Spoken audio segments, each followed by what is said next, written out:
अस्सलाम वालेकुम all viewers, prepare how की नई वीडियो में खुशामदीद। उम्मीद है आप सब भी ठीक होंगे। आज की इस नई वीडियो में हम बात करेंगे नेवल आर्किटेक्चर इंजीनियरिंग के ऊपर। सबसे पहले तो आप सबसे गुजारिश है कि आप सारे प्रिपेयर हाउ के यूट्यूब चैनल को ज़रूर सब्सक्राइब करें। आज की इस वीडियो में हम आपको डिटेल से बताएंगे scope of naval architecture engineering क्या होता है, जिसको हम मेरीन इंजीनियरिंग भी कहते हैं। आज की इस वीडियो में हम आपको डिटेल से बताएंगे कि एलिजिबिलिटी क्राइटेरिया क्या है मेरीन इंजीनियरिंग का, और साथ साथ हमें किस किस्म के सब्जेक्ट पढ़ने पड़ते हैं नेवल आर्किटेक्चर इंजीनियरिंग में।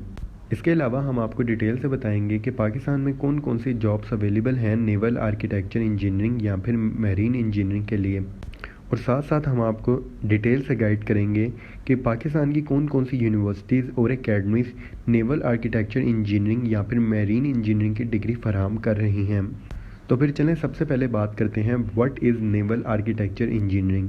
नेवल आर्किटेक्चर इंजीनियरिंग या फिर नेवल इंजीनियरिंग एक इंजीनियरिंग का डिसिप्लिन है जिसके अंदर हम mechanical, electrical, electronic, software, safety engineering और इन सारों के बेसिक फंडामेंटल और सारी कम्बिनेशन को हम एक तरफ करके पढ़ते हैं नेवल इंजीनियरिंग के अंदर। नेवल आर्किटेक्चर इंजीनियरिंग में हम शिप बिल्डिंग या फिर बिल्डिंग के रिलेटेड, मेंटेनेंस के related, operation of marine vessels and structure के रिलेटेड हर तरह की इंजीनियरिंग के बारे में और साइंस के बारे में डिटेल से पढ़ते हैं। ये तो बात हो गई what is naval architecture engineering या फिर हम इसे कहते हैं मेरीन इंजीनियरिंग। अब हम बात करते हैं कि पाकिस्तान में इसका स्कोप क्या है। सबसे पहले तो मैं आप सबको बताता चलूँ, दुनिया भर में भी और पाकिस्तान में नेवल आर्किटेक्चर इंजीनियरिंग या फिर मेरीन इंजीनियरिंग का बहुत लिमिटेड स्कोप है, लेकिन मगर पाकिस्तान ने भी सबसे ज़्यादा जॉब्स अपॉर्चुनिटीज़ प्रोवाइड करती हैं नेवल आर्किटेक्चर इंजीनियर्स के लिए। मगर फ्यूचर में नेवल आर्किटेक्चर इंजीनियरिंग या फिर मेरीन इंजीनियरिंग का बहुत ज़्यादा स्कोप है पाकिस्तान में, क्योंकि पाकिस्तान के चंद एक ऐसे प्रोजेक्ट स्टार्ट हो रहे हैं जो कि नेवल आर्किटेक्चर इंजीनियरिंग और नेवी को, पाकिस्तान नेवी को बहुत ज़्यादा फ़ायदा पहुंचाने वाले हैं। इसी वजह से नेवल आर्किटेक्चर इंजीनियर्स और मैरीन इंजीनियर बहुत ज़्यादा हायर होंगे और डिमांड में होंगे। इन सारे प्रोजेक्ट में सबसे बड़ा प्रोजेक्ट है सीपैक, जो कि पाकिस्तान चाइना इकोनॉमिक कॉरिडोर। इस प्रोजेक्ट में दुनिया भर की चाइना से सारी ट्रेड पाकिस्तान के पोर्ट से होने वाली है और थ्रू शिप होने वाली है। इसी प्रोजेक्ट से आप खुद अंदाज़ा लगा सकते हैं कि पाकिस्तान में फ्यूचर में कितनी ज़्यादा जॉब्स अपॉर्चुनिटीज़ होने वाली हैं नेवल आर्किटेक्चर इंजीनियर्स के लिए और मेरीन इंजीनियर्स के लिए। ये तो बात हो गई scope of naval architecture engineering की। अब हम बात करते हैं कि पाकिस्तान में नेवल आर्किटेक्चर इंजीनियरिंग करने के लिए एलिजिबिलिटी क्राइटेरिया क्या होता है। सबसे पहले तो मैं आपको बताता चलूँ, एटलीस्ट मार्क्स यानी मिनिमम मार्क्स 60% होना लाजमी है अप्लाई करने के लिए किसी भी यूनिवर्सिटी में इंजीनियरिंग के लिए। इसके साथ साथ स्टूडेंट का एफएससी प्री इंजीनियरिंग या फिर ए लेवल भी मैथ फिज़िक्स के सब्जेक्ट के साथ होना लाजमी है। इसके अलावा तीसरी इंपॉर्टेंट चीज़ जो है वो ये है कि यूनिवर्सिटी या फिर एकेडमी का एंट्रेंस टेस्ट एग्ज़ाम क्लियर करना स्टूडेंट्स के लिए बहुत लाजमी होता है एडमिशन लेने के लिए। ये तो बात होगी एलिजिबिलिटी क्राइटेरिया की। अब हम बात करते हैं, अगर आप सब नेवल आर्किटेक्चर इंजीनियरिंग की डिग्री रखते हैं तो आपको किस किस्म के सब्जेक्ट पढ़ने पड़ेंगे।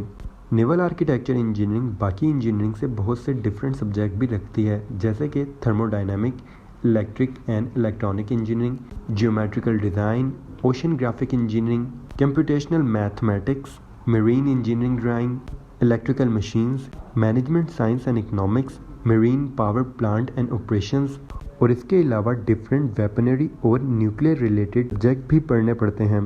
ये तो बात हो गई कि आपको किस किस्म के सब्जेक्ट पढ़ने पड़ेंगे इस डिग्री में।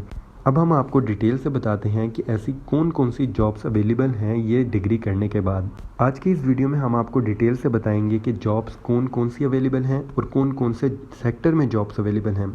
मरीन इंजीनियरिंग या फिर नेवल आर्किटेक्चर इंजीनियरिंग की डिग्री करने के बाद आप एक रिसर्च असिस्टेंट लग सकते हैं, इंस्ट्रक्टर और लेक्चरर लग सकते हैं, कंसल्टेंट लग सकते हैं, सबमरीन इंजीनियर लग सकते हैं, शिप इंजीनियर बन सकते हैं, मरीन इंजीनियरिंग साइंटिस्ट बन सकते हैं, नेवल इंजीनियरिंग राइटर बन सकते हैं, नेवी ऑफिसर बन सकते हैं, और इसके अलावा एसएसजी ऑफिसर या फिर कमांडर भी लग सकते हैं। अब बात करते हैं नेवल आर्किटेक्चर इंजीनियरिंग की जॉब्स कौन से सेक्टर्स में अवेलेबल हैं। सबसे बड़ा सेक्टर और जो सबसे ज़्यादा जॉब अपॉर्चुनिटी प्रोवाइड करता है वो है पाकिस्तान नेवी। इसके अलावा बहुत सारे private and commercial marine transports भी जॉब्स अवेलेबल करते हैं। इसके अलावा merchant navy, naval workshop, engineering colleges, oil tank and oil tanker manufacturing companies, transport and shipping companies, shipping manufacturing companies और deep sea transport, water transport companies भी provide करती हैं jobs opportunities. ये तो बात हो गई जॉब्स एंड अपॉर्चुनिटीज़ की। अब हम बात करते हैं कि पाकिस्तान की कौन कौन सी एकेडमीज़ और कौन कौन सी यूनिवर्सिटीज़ डिग्री फराहम कर रही हैं नेवल आर्किटेक्चर इंजीनियरिंग की। पाकिस्तान में national university of science and technology NUST Islamabad degree फराहम कर रही है नेवल आर्किटेक्चर इंजीनियरिंग की। इसके अलावा Pakistan marine academy job opportunities और साथ साथ डिग्री भी फराहम करती है नेवल आर्किटेक्चर इंजीनियरिंग के लिए। इसके अलावा institute of marine science, NED university of engineering and technology और बहरिया यूनिवर्सिटी भी डिग्री फराहम करती है नेवल आर्किटेक्चर और मरीन इंजीनियरिंग की। मरीन इंजीनियरिंग और नेवल आर्किटेक्चर इंजीनियरिंग के बारे में मोर इन्फॉर्मेशन के लिए कमेंट सेक्शन में आप हमें कमेंट करके अपना क्वेश्चन भी कर सकते हैं, या फिर पाकिस्तान नेवी को ज्वाइन करने के तरीक़ेकार और मालूमात के लिए कमेंट सेक्शन में हमें कमेंट करके क्वेश्चन कर सकते हैं। इसी तरह की मज़ीद इन्फॉर्मेटिव वीडियोज़ हासिल करने के लिए प्रिपेयर हाउ के यूट्यूब चैनल को भी ज़रूर सब्सक्राइब करें, या फिर एजुकेशन रिलेटेड लेटेस्ट इन्फॉर्मेशन और लेटेस्ट न्यूज़ की वीडियोज़ हासिल करने के लिए भी प्रिपेयर हाउ के यूट्यूब चैनल को ज़रूर सब्सक्राइब कीजिएगा। Thank you.